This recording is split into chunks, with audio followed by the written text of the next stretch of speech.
रमज़ान के 17वें रोज़े में आपका स्वागत है। तो मैं जा रहा था बाहर, तो ये बच्चे की गाड़ी के साथ खेल रहा था। उसके बाद मैं चले जाता हूँ तरावी पढ़ने के लिए और फिर आ जाता हूँ घर, और घर आके जल्दी से सो जाता हूँ। उसके बाद मैं उठता हूँ सुबह 4:30 बजे और जाता हूँ तहज्जुद की नमाज़ पढ़ने के लिए। नमाज़ पढ़ने के बाद मैं आता हूँ घर और करता हूँ फटाफट सहरी, और सहरी करने के बाद मैं घर बैठ के करता हूँ कुरान की तिलावत, और उसके बाद चले जाता हूँ फ़जर की नमाज़ पढ़ने के लिए। फिर सो जाता हूँ। फिर उठता हूँ सुबह, और सुबह उठने के बाद अपनी हायाबूसा लेके हम लोग चले जाते हैं दुकान पे।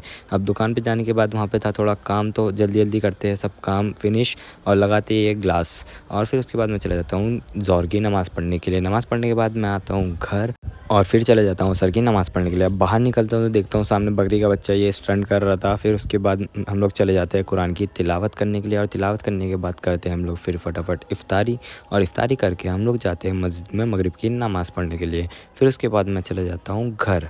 तो आज के लिए इतना ही, मिलेंगे नेक्स्ट मिनी व्लॉग में, तब तक के लिए बाय बाय।